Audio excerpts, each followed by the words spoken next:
Normally at this time, the folks at 5 Star Printing and Signs are bringing you This Day in History. When the governor of the state says, let's talk about the upcoming election, we say we can push pause on This Day in History. Governor Jeff Landry on the hotline joins us right now. How are you, sir?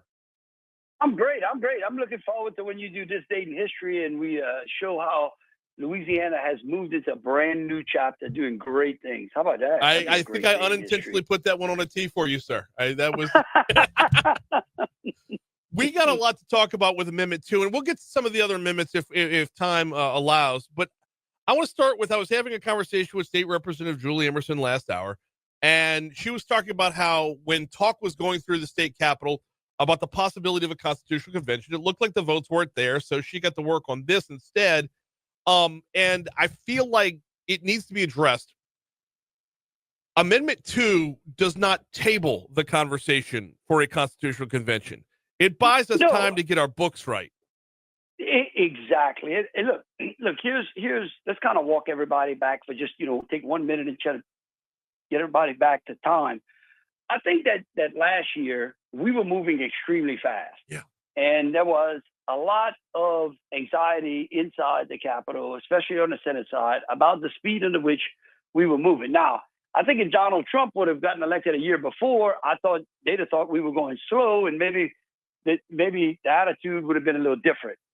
And so we didn't get there. And me and you had several discussions on this show about what we were trying to do, because what we were trying to do, the final product, what we was looking for was a very tailored constitution that protected all of the rights and liberties that we have in this state and ordered the structure of government, but then left the policy making completely to the legislature, which is the will of the people. Mm-hmm. And so we didn't get that. So we looked back and we said, okay, what can we do to continue to move Louisiana forward? And so what we did was we looked at Article 7, which is the revenue generating article. That's the article that empowers the legislature and our local governments to be able to tax. And also over the years, we stuffed in all kind of budgetary things that really inhibit us from being able to streamline government and to be responsible, especially when times are bad, right? So here we go. We go into the special session last year in the tax reform session.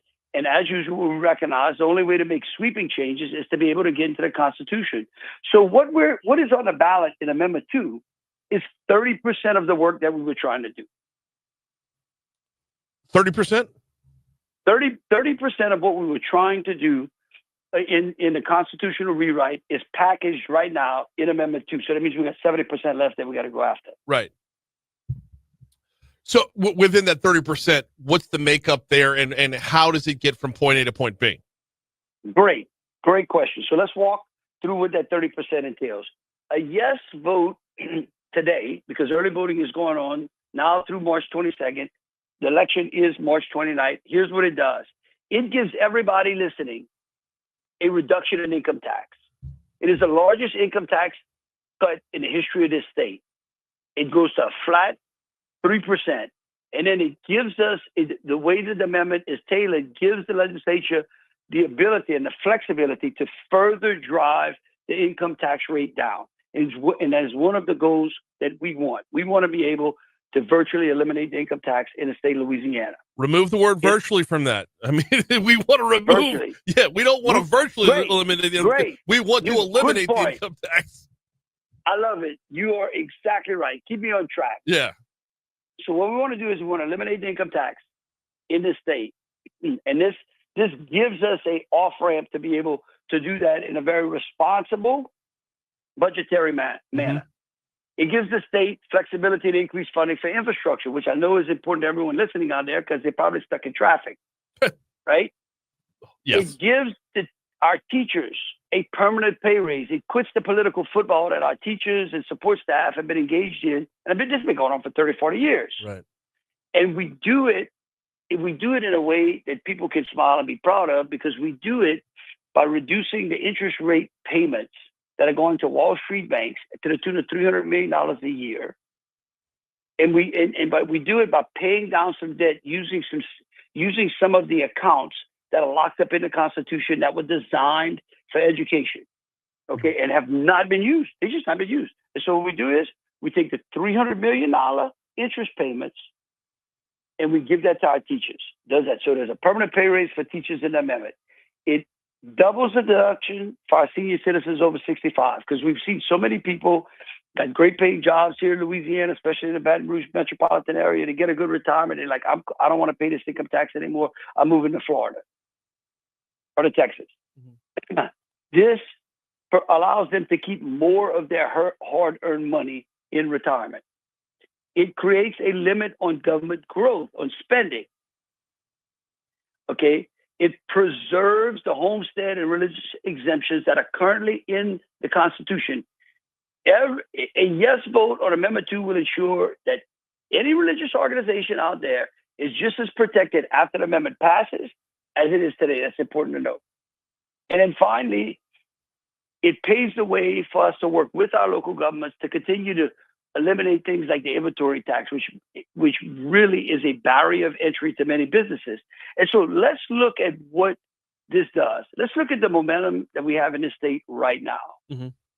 Right now, I believe that by June, we will have $50 billion worth of private investment in this state in large projects. That is unheard of.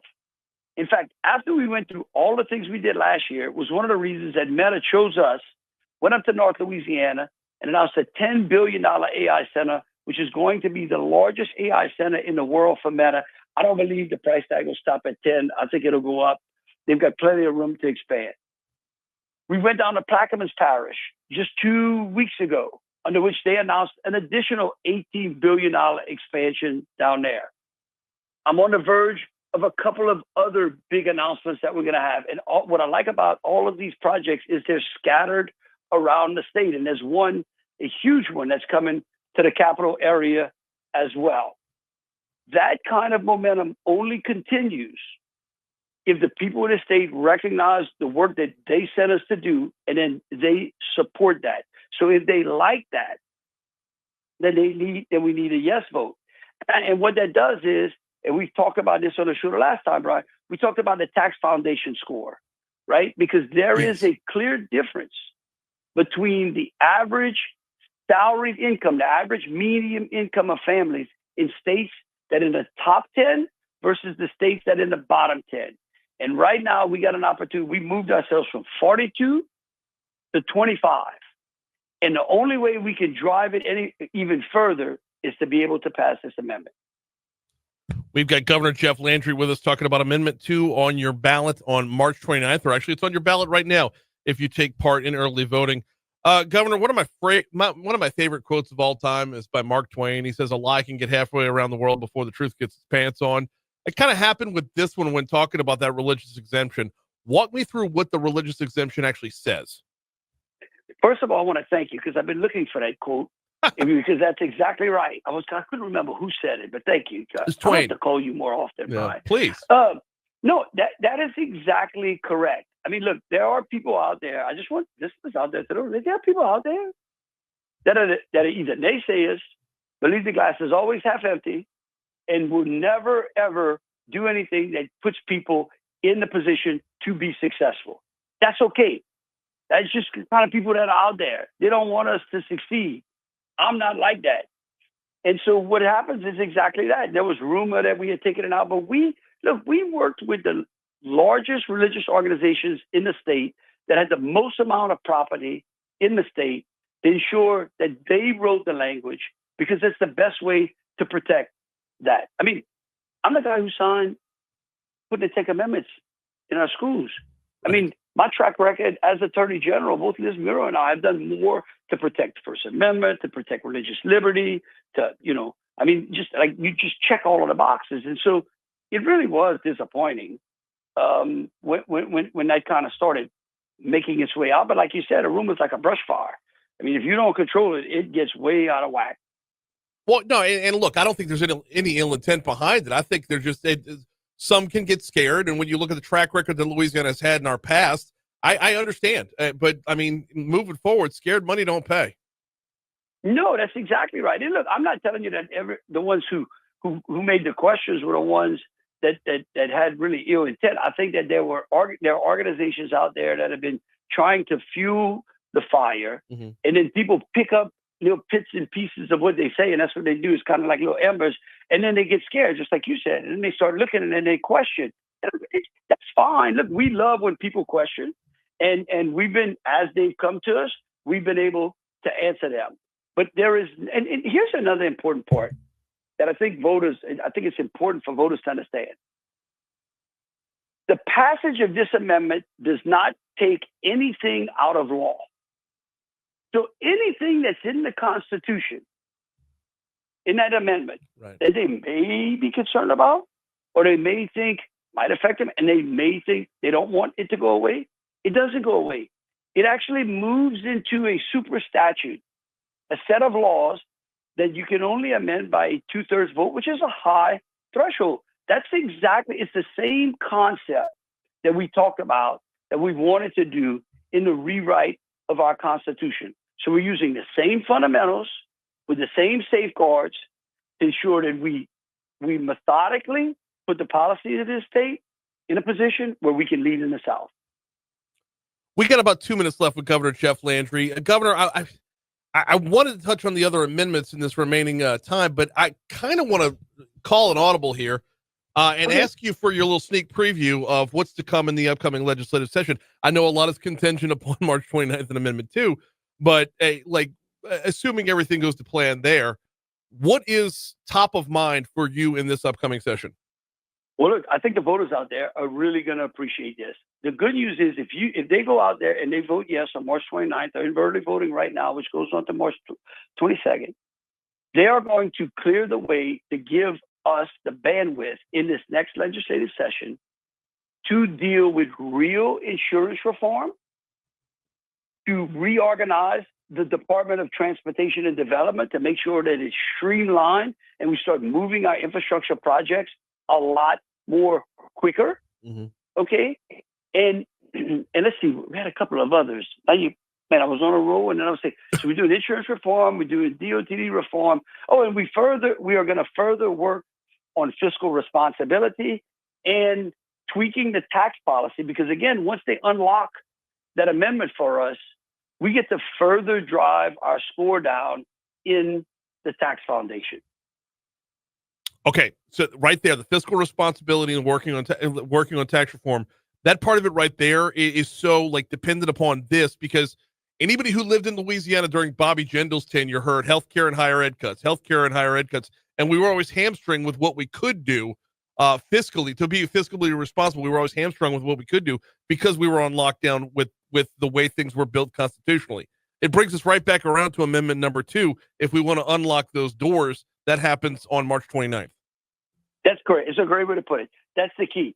If you want to quit the consistent political football and theater that's been going on around the budget, that's the key to unlocking that and to put in some stability is that. And look, here's what we got to lose. We have finally, just last year, it was the first time that the census, well, they announced it this year, but last year, 30,000 people moved into the state of Louisiana instead of 35,000 people moving out.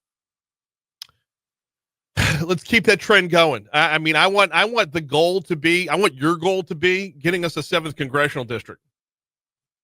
Hey, guess what? What? Nobody wants 7 congressional districts more than me. I'm the one that lost last time we lost the congressional district. That was unintentional. I'm so sorry. I hope I didn't peel off a scab there. I didn't mean to open an old wound. You did. No. I think what you did was look. I just want you to know, I appreciate that. I'm not going back to Congress. No. Believe you me. But there's nobody that understands exactly what you just said better than me. I have lived it. And I've watched it, and there's no one who would like to pin an additional congressional district in Louisiana on the map more than Jeff Landry. He is Governor Jeff Landry. I appreciate a couple minutes this morning. I'll let you get back to your Mark Twain quote book, and we'll talk to you soon. Thank you, Brian. Take care.